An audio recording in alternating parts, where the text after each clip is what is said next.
ইন্ডিয়ার ডাক্তার, ইন্ডিয়ার নার্স কাউকে দ্বারা এই দেশের সেবা দরকার নেই।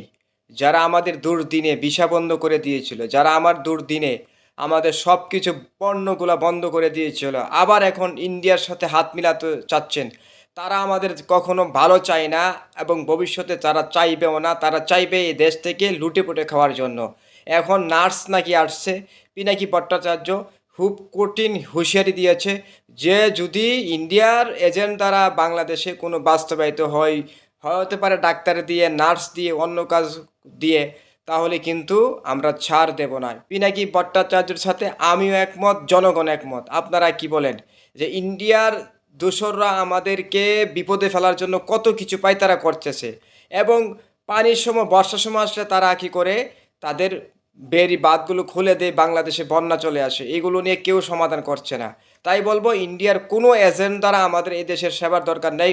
প্রয়োজন হলে অন্য দেশ থেকে, চীন থেকে, তারপরে আপনার অন্যান্য দেশ থেকে আমরা নিয়ে আসব, কিন্তু এই দেশের কোনো এজেন্ট এই দেশের জন্য বাস্তবায়িত না হতে পারে। সবাই এই দৃষ্টি রাখবেন এবং পিনাকি ভট্টাচার্য এবং ইলিয়াস খান এই কথাই বলেছে।